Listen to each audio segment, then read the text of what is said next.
Please subscribe to Facetv Africa and turn the notification on. Facetv Africa, ẹ jọ̀ọ́ ẹ subscribe hete. Face TV Muswobi. Àwọn yẹn náà tó wá ránṣẹ́ sílé pé apá àwọn ọ̀gá àwọn ọmọ yìí wọ́n wá ṣẹ̀wá lù wọ́n nígbà tó lù wọ́n dé stage kan. Programs kan wà ní program ọpọlọ ni wọ́n pè ní celebrating Dr. Yemi Farounbi. Ẹnikẹ́ni sọ̀rọ̀ púpọ̀ lẹ́ẹ̀kan bá tí mo sọ̀rọ̀ mo mọ̀ fẹ́ suspend the day mo fẹ́ fún wọn ní special recognition. Díẹ̀ ni pé bàtà ṣe sákúlà jáde tí àwọn kan rí Dr. Yemi Farounbi as chairman wọ́n ṣe mẹ́sẹ̀ sí wọ́n ní tala gbé sílẹ̀ ní pé ọ̀tá Yorùbá ni wọ́n ní olóṣèlú ni anti Yorùbá ni wọ́n lẹ́ ṣe mistake. So nǹkan tí mo sọ fún wọn mo wá fẹ́ fi àlàyé ẹ̀ ní lónìí wípé ẹnikẹ́ni tó bá ní lọ́kàn pé anti Yorùbá ni Dr. Yemi Farounbi kó lọ tú dànù.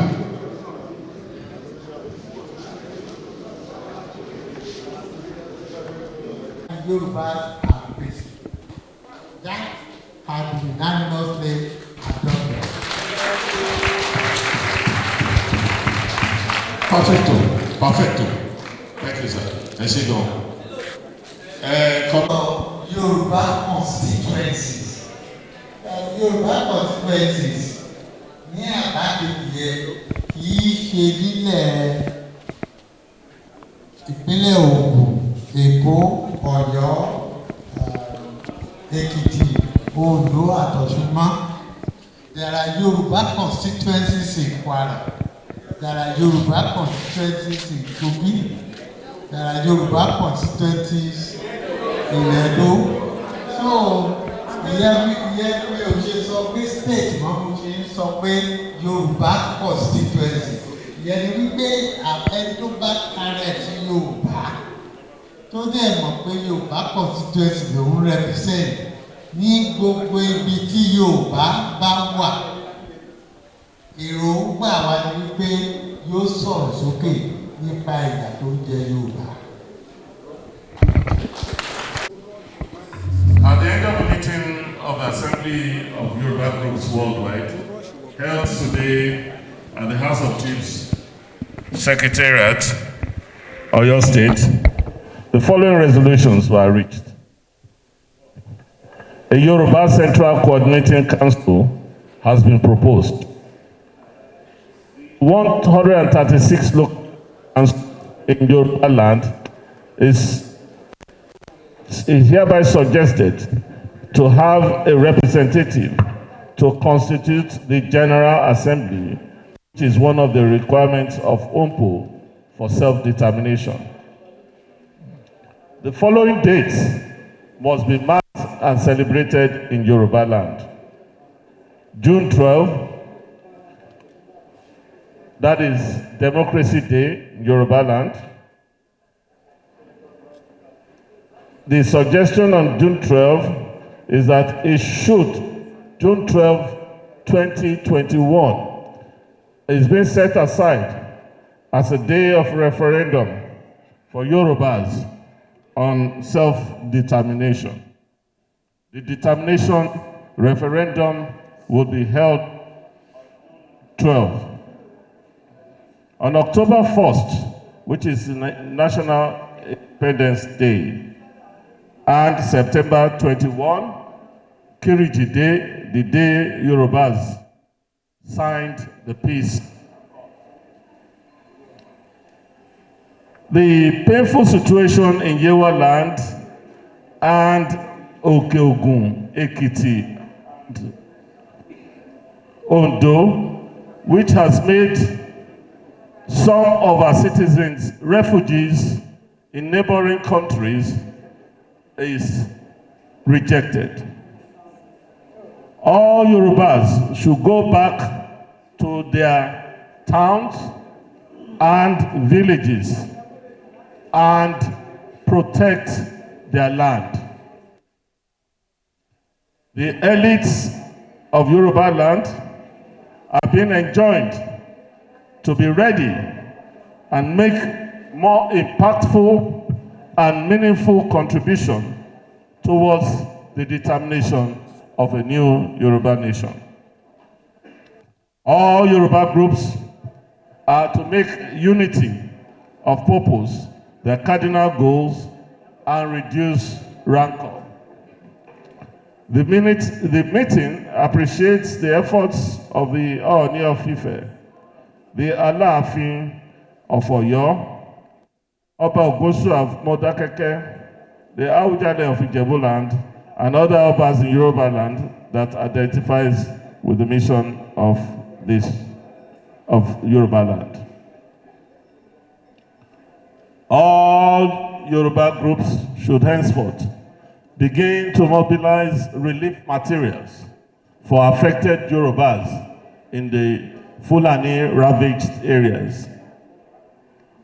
The meeting finally resolved to call all members of houses of assembly across Yorubaland and Yorubas in the Senate and House of Representatives to move a meaningful motion on the self-determination of the Yoruba nation so that they can identify with the people they represent, and this has a timeline of 90 days starting from 25th of March to 25th of June 2021. All these resolutions are signed by all the groups herein gathered. How many groups do we have? Well, all the groups so gathered, and those who are in support of this communique as read, can you please signify by the show of hands? Or bí bàbá ṣe sọ, Oòduà, ṣé ìmọ̀ràn ọmọ Oòduà rèé? Ṣé ìmọ̀ràn ọmọ Oòduà rèé? Ṣé ìmọ̀ràn ọmọ Oòduà rèé? Thank you very much. Observation. When we write communique, the commencement of the communique should be a little bit legal to give some insight into it. That is not that we just sat somewhere and we're cooking something. So it should be, whereas, we're starting the communique now, whereas Yorubas for a long time, giving a background of why this meeting is holding, that came up with this team, that whereas Yorubas in the recent past have been tortured, tormented, whatever, and so we decided calling this meeting with this team. And at this meeting, the Yorubas in attendance resolved as follows, and then it moves on. Thank you very much.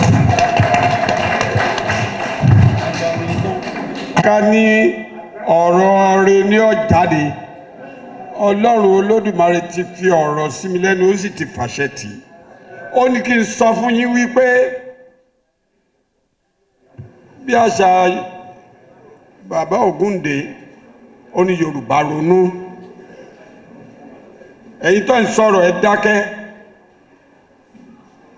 Yorùbá ronú, gbogbo ohun tá a ṣe lónìí àti ètà bàbá akẹ́kọ̀ọ́ ń pè lálúwá jókòó lẹ́yìn bí. Àrọ̀ ti rọ̀ mọ́ gbogbo ẹ̀ o. Mo lárọ̀ rọ̀ mọ́. Ṣùgbọ́n gbà ẹ bá fẹ́ mọ bí wọ́n sin afọ́jú sí láàrin inú ilé. Ta ní sọ? Bẹ́ẹ̀ni. Ọmọ àlè ní sọ. Ẹ wòran Yorùbá yìí náà ló títí tí wọ́n fi sọ Awólọ́wọ̀, tí wọ́n fi sọ ẹ̀wọ̀n. Yorùbá ni Yorùbá yìí ńgbà Abacha bọ́ ọbẹ̀ tó ń ṣe mọ̀nàmọ́ná tí ń bàchà bàchà tá a ní kíní àwọn Yorùbá yìí náà tó lọ bá a. Ńgbà Abíọ́lá tá a lábíọ́lá ni àfi tẹ̀sí ṣe ti mùsùlùmí ni o àti mùsùlùmí méjèèjì àfi tẹ̀lẹ́yàmẹ̀yà ṣe ó sì wọlé. Ta ló ní kí wọ́n má fi ibẹ̀ Babangida má fi ibẹ̀ Yorùbá ni ẹ sọ ẹ wá mọ nǹkan kan ńgbà dá Yorùbá World Assembly sílẹ̀ tí mo jẹ́ chairman ẹn tó ṣagbátẹrù ẹ̀ náà ni ọmọ mi Victor Taiwo wọ́n yẹ gẹ̀ẹ́rẹ̀ ṣùgbọ́n Olúwa gbé lékè, Olúwa ó máa gbé yín lékè. Nígbà yẹn tún kó ń bẹ́ẹ̀ tọrọ ẹ̀ wá débi tó dé yìí tó di pé a bá kábíyèsí sọ̀rọ̀ onírìṣà. Kábíyèsí sì ní dandan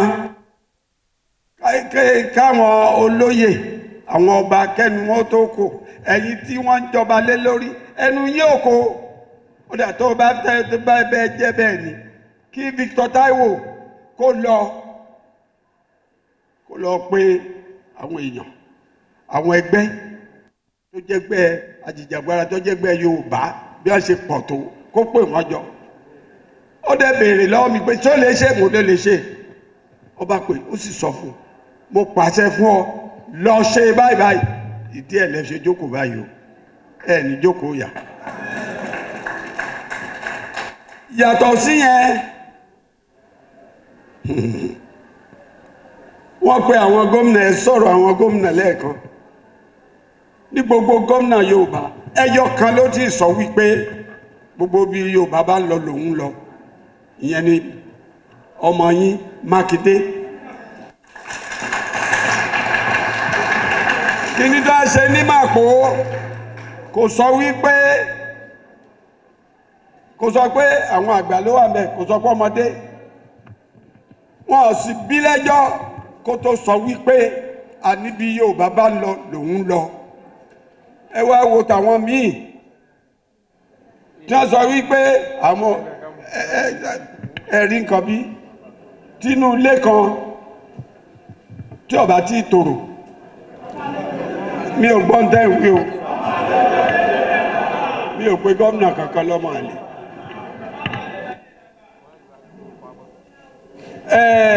Ibi táwa dé dúró nìsín yóò ṣeé ṣe mo mọ̀ torí yóò ṣeé ṣe mo mọ̀ ẹ̀kọ́ ṣé mo mọ̀. ó kẹ̀ẹ̀kan.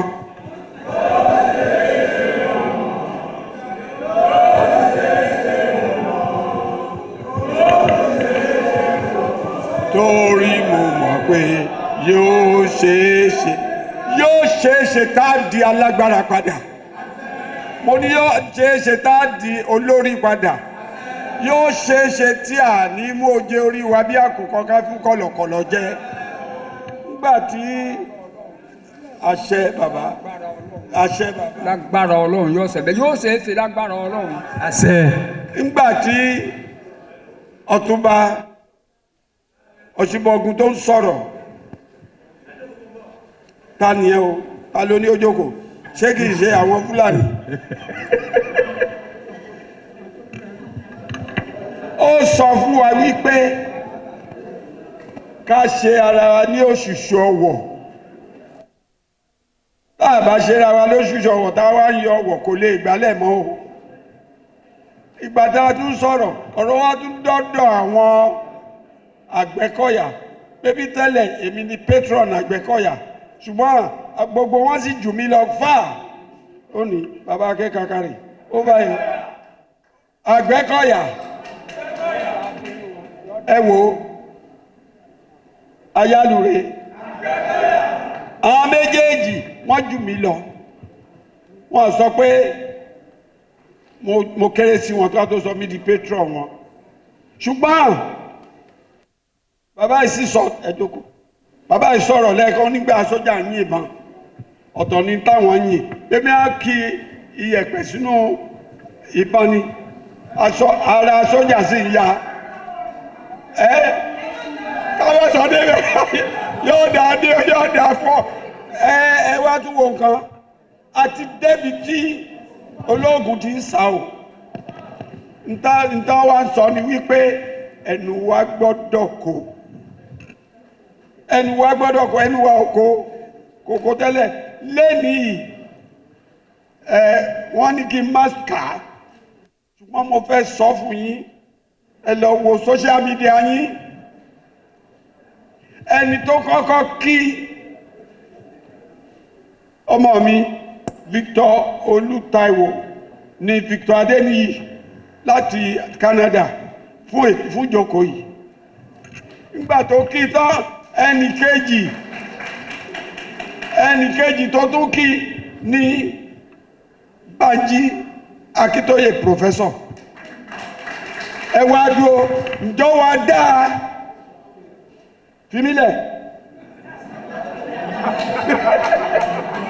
ǹjọ́ wa dáa kó jẹ́ àgbà ajá yóò tó máa bá ajá jẹ́ ǹjọ́ wa dáa kó jẹ́ pé ẹ̀dì ọmọ jẹ fún ara wọn ìwọ náà lọ́wọ́ akọ nǹkan tí ò dá ọkọ tí ò dá wà ń bí tó kọ nípa ọmọ yìí ẹjọ́ ọjọ́ máa objection mi òótọ́ lẹ́ni ká sọ ń bí má ò lè pa ohun agogo mi lẹ́nu gbá ẹgbọ́ nǹkan náà ni má sọ mi ò fẹ́ kà á ṣùgbọ́n ó yẹ kó yẹ yín. baálẹ̀ wọ́n ti ṣàtúnṣe wọ́n ti rányàn wá ẹ jẹ́ ká gbàgbé.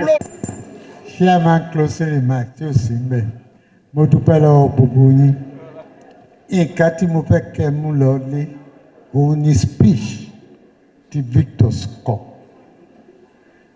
ọmọdé a máa dàgbà ọmọdé a máa gbọ́n ju àgbàlagbà ń gbà mí that speech ni mo fẹ́ kẹ́ mú lọ lé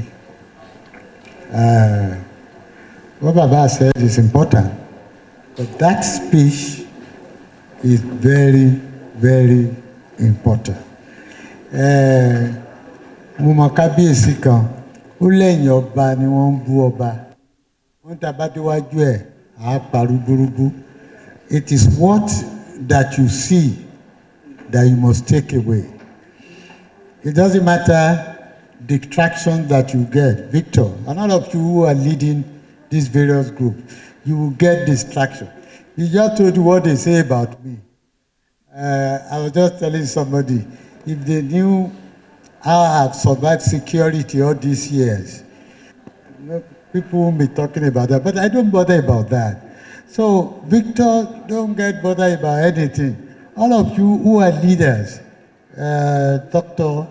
Baba, gbogbo yín tẹ́ ẹ̀ ń lead groups wẹ̀ kò sígbà tí wọn ò ní sọ nǹkan nítorí pé àgbọ́ra wáyé ẹ má jẹ́ ká mú ìyẹn dúró torí tá a bá dúró lórí ìyẹn a ní rí ìṣọ̀kan tá à ń wẹ̀. Tá a bá ti lè fojú fo nǹkan a ní rí ìṣọ̀kan tá a bá ti lè dáríji ara wa a ní lè rí ìṣọ̀kan. Mo dẹ̀ pé in 25 years tí mo ti mọ Victor òun náà mọ irú nǹkan tó jó òun ti rí ṣé bí òun ló ṣáà ìjókòó yìí. So ẹ jẹ́ kí a fojú fò yẹ ẹ jẹ́ kí a fojú fò wípé lónìí Professor Akintoye sent a representative here and that the message, the speech of Victor Taiwo actually eulogized the person he called his own Baba and the person who called him his own son. That is what we need for the unity of the Yoruba. God bless you. I want to crave your indulgence that you please allow me to take this song, only one verse, and I will be dictating it here for us to sing. Ẹ jọ̀ọ́ mo fẹ́ bẹ̀ alága bàbá wa Parombi kẹfàyè gbà mí kákọ̀ọ́kọ́ ẹsẹ̀ kan nínú orin yìí ká tó gbàdúrà. Orin àlàáfíà ni, orin àdúrà sì ni bá a ṣe ń lọ. Nípa ìfẹ́ Olùgbàlà kí yóò sì kan ojú rere rẹ̀ kí padà kí yóò sì kan ojú rere rẹ̀ kí padà kí yóò sì kan. Ọ̀wọ́n lẹ̀jẹ̀ tó wò wá sàn.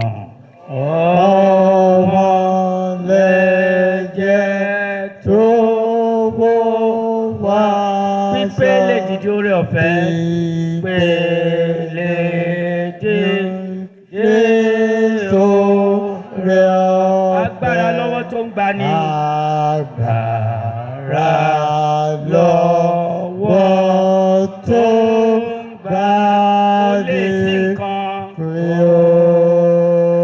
Lè sí nǹkan. Àmín.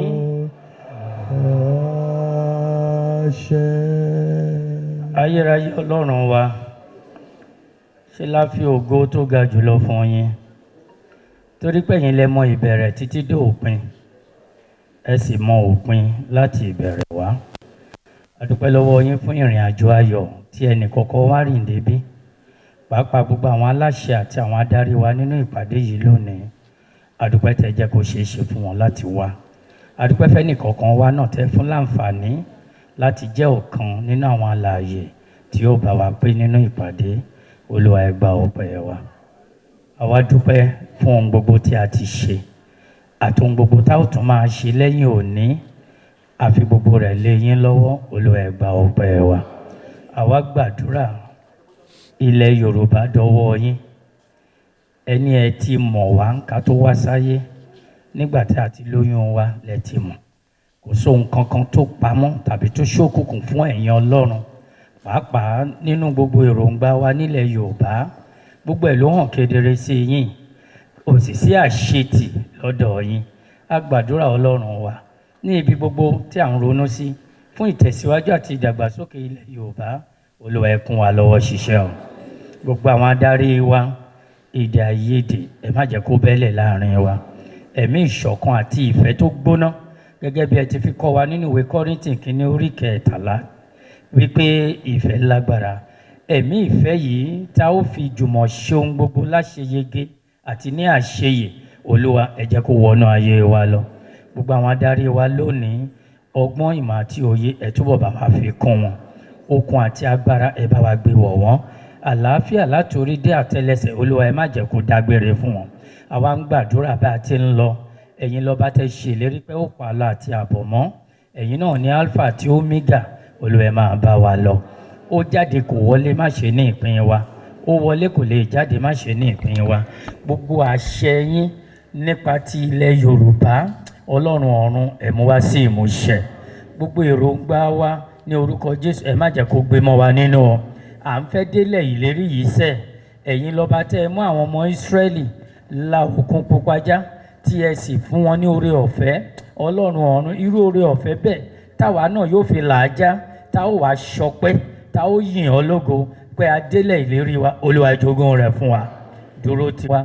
Gbogbo ìgbà tí àkókò tá ó tún péjọpọ̀ ní orúkọ Jésù, àlàáfíà pípé lára lọ́kàn lẹ́mìí, Olúwa fi kún wa kalẹ̀nù ọpẹ́. A ó sì máa gbé yín ga. Lẹ́ẹ̀kan sí àwa gbàdúrà. Bíbélì wípé owó ni kẹ̀kẹ́ ìyìn rere. Gbogbo èròǹgbà wa ìyá nílò owó lọ́nà àrà lọ́nà ìyanu. Olúwa báyìí ni wa pàdé. Gbogbo àwọn aṣáájú wa, Olúwa gbé wọn lọ́wọ́ sókè. Àwa ọmọ ẹ̀yìn náà, Olúwa gbé wa lọ́wọ́ sókè. Owó má jẹ́ kó yẹ àdéhùn wa. Oore ọ̀fẹ́ rẹ̀ kò tó fún wa. A ó máa gbé yín ga, a ó sì máa dúpẹ́. Ògo ni fún yín lókè ọ̀run.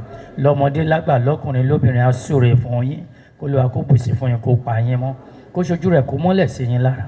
Kó máa gbàjà wa jà, kó máa gbẹrù wa gbé. Ọ̀rọ̀ Yorùbá yìí kó mú wa lé ibi gíga gíga. Ayọ̀ àti àlàáfíà kó jẹ́ ìpín wa. Ẹ̀mí mọ́ rẹ̀ kó má fi wá sílẹ̀ o.